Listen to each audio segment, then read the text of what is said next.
Mesmo aquele de coração puro, que à noite faz as suas preces, pode tornar-se um lobo quando o acônito floresce e a lua de outono brilha. O que eu vou trazer aqui para vocês chegou para mim de forma exclusiva. Um inscrito do canal conseguiu um breve depoimento dos índios.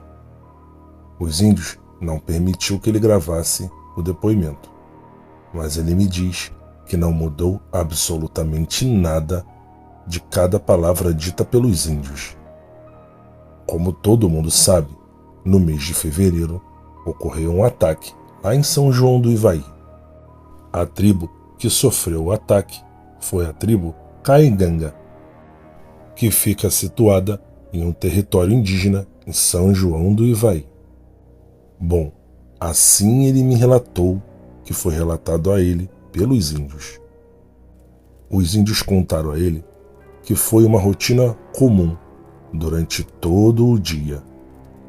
Eles disseram para ele que um indígena forasteiro tinha acabado de chegar no local. E esse indígena começou a conversar com eles de forma tranquila e bem normal. Não tinha como levantar suspeitas, até pela conduta que o índio apresentava.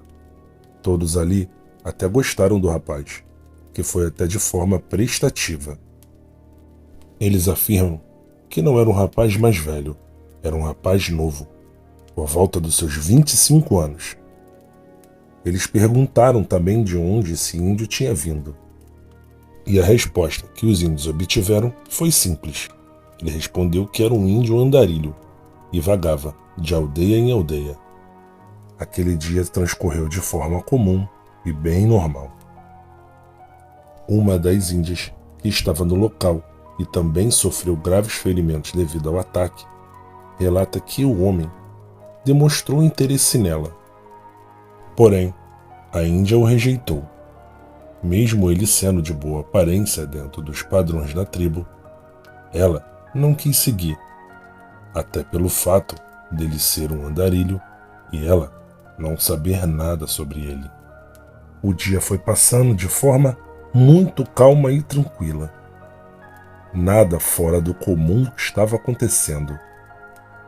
O índio, que estava ali de passagem e foi muito bem recebido pela tribo, e por sinal é uma tribo bem receptiva a pessoas de fora, assim foi me informado, ainda mais sendo um indígena como eles, tratou aquele índio muito bem.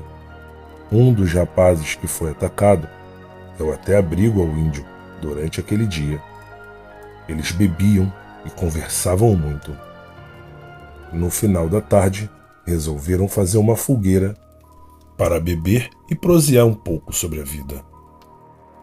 Afinal, eles estavam muito curiosos sobre a vida daquele índio. De onde ele vinha, para onde ele ia, se ele tinha família, e o porquê dele rodar tanto em tantas aldeias. Os índios, então, começaram a se preparar para aquela noite de fogueira e prosa. Já era entardecer, próximo ao cair da noite.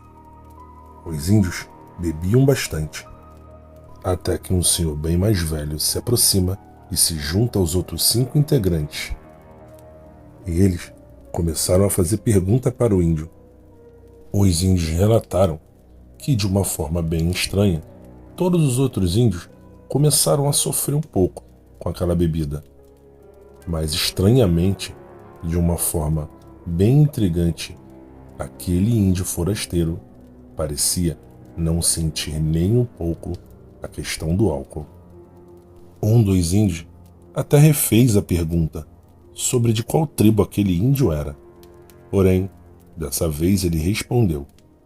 O índio forasteiro afirmou que ele era de uma tribo bem distante, porém não poderia ter retornado para sua casa, porque ele havia sido banido e exilado. Começaram a questionar então os motivos do índio ter sido expulso, já que ele mostrava ser uma pessoa muito boa. Quando de repente, aquele índio forasteiro começa a rir de uma forma bem estranha. Um dos índios que estava virado de frente para ele e que sobreviveu afirma ter visto o olho daquele homem brilhar de uma forma completamente anormal. O senhor que estava sentado ao lado daquele forasteiro afirma ter ouvido ele dizer bem baixinho: "Preciso matar, preciso matar." Porém, por estarem bebendo e ele mesmo está alcoolizado, e o rapaz também ter bebido muito, ele imaginou que era delírio da bebida. Mas só agora tudo isso fez sentido para ele. O rapaz já estava ali, mal intencionado. Já estava bem escuro e a noite já tinha caído, quando aquele índio forasteiro se levanta e começa a caminhar em direção à mata. Um dos índios pergunta onde ele ia e ele simplesmente responde: "Já está na hora." Os índios imaginaram que era apenas delírio da bebida e que ele ia na mata fazer suas necessidades. Os índios então, sem desconfiar de absolutamente nada, voltam a prosear diante da fogueira, quando alguns instantes depois começam a ouvir barulhos estranhos, vindo exatamente da direção de onde o homem havia entrado. Sons estranhos e grunhidos completamente assustadores. Os índios imaginaram que o homem estava brincando, talvez até tentando pôr medo neles. Um dos índios se levanta e vai até a entrada da mata, exatamente no ponto onde o homem entrou, para chamar ele. Porém, o forasteiro, de forma alguma, respondia a seus chamados. Aqueles grunhidos deu lugar a um silêncio total. E então, o índio imaginou que era apenas brincadeira mesmo, e virou de costas, para retornar para onde os outros índios estavam, próximo à fogueira. Quando, de repente, de trás daquele índio, surge algo que, tenha certeza, aqueles índios que sobreviveram nunca vão esquecer. Era uma criatura bem alta e peluda. Eles gritam para o índio que estava parado de costa, e quando aquele pobre índio se vira de volta para a mata, dá de cara com aquele ser, que dá uma pancada extremamente violenta naquele índio, tirando sua vida. Foi então que os indígenas que ali estavam, desesperados, principalmente por ver um companheiro perder a sua vida diante deles, tiveram o choque de realidade. Aquele forasteiro que se mostrava bondoso era a fera. Ele havia dado lugar àquele lobisomem que estava sedento por sangue. Aquele lobisomem urra de forma medonha e uiva para o céu, chamando a atenção de todos os moradores da tribo. Mas não deu tempo de evitar o ataque àqueles indígenas que estavam ali. Um detalhe que os indígenas contam é que aquele lobisomem não queria matá-los de forma rápida. Parecia estar querendo fazer com que eles sofressem.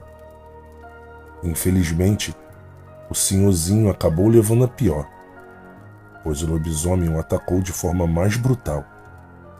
E todos eles ali só não morreram porque os outros indígenas que escutaram o uivo do lobisomem partiram para o local com facões, facas, paus e pedras. Os indígenas contam que, de forma inteligente, aquela fera, ao ver todo aquele povo, corre para dentro da mata. Obviamente que ninguém foi atrás, porque sabiam que se fosse naquela escuridão, iriam morrer. Um detalhe que eles contam é que de dentro da mata eles escutaram o grito do indígena, dizendo que ia matar a todos e que não ia sobrar nenhum. Ele não iria deixar vivo nenhum para contar história e iria atacar todas as aldeias. A pessoa que me mandou esse relato chegou a confrontar e questionar os índios a respeito de uma possível confusão com uma onça, talvez uma onça negra. E o índio foi firme em sua resposta. Nós reconheceríamos uma onça a quilômetros de distância. Aqueles barulhos, aqueles urros, não eram de uma onça. E aquele ser que saiu de dentro daquela mata, muito menos era uma onça. Aquilo era um espírito de um lobo. Ele relata que esses espíritos não atacam o ser humano. Porém, infelizmente, ainda há o ser humano dentro do lobo, assim como há o lobo dentro do ser humano. Então, se o ser humano é ruim, a fera também vai ser ruim. O espírito do lobo também vai ser ruim. Outro detalhe que ele contou foi que aquele indígena forasteiro tinha controle da transformação. Porque quando ele correu para dentro do mato, para fugir, de lá de dentro ele gritou que iria matar todos e iria atacar todas as aldeias. Mesmo que para ter acesso apenas à sua fala, ele regrediu um pouco a sua transformação. O índio relata que o povo que detém o espírito do lobo vive em lugares extremamente isolados, matas, montanhas, florestas densas, justamente para evitar de atacar quem não deve atacar, até porque muitos ainda estão em processo de controle daquela fera. Então, só ganham o direito de voltar a viver em civilização aquele ser humano que controla 100% o espírito do lobo que tem dentro dele. Sobre aquele rapaz que atacou a vila indígena, deixando os vários feridos e uma vítima, o indígena diz que muito provavelmente ele nem foi exilado, ele simplesmente fugiu da sua alcateia, ou do seu grupo, ou da sua tribo, justamente por ser ruim. Muito provavelmente, de alguma forma, ele poderia até ser executado por lá mesmo. E foi exatamente por isso que ele fugiu. Há muitas questões, há muitos porquês, há muitas interrogações dentro desse assunto, em que muito certamente o próprio indígena relata que eles nunca vão saber.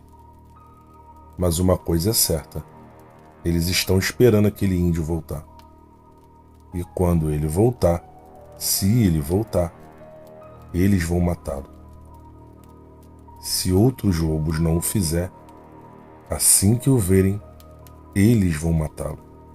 Todas as aldeias indígenas do local, próximas e até em outros estados, já estão cientes disso. Aquele índio não vai sair vivo. Boa noite.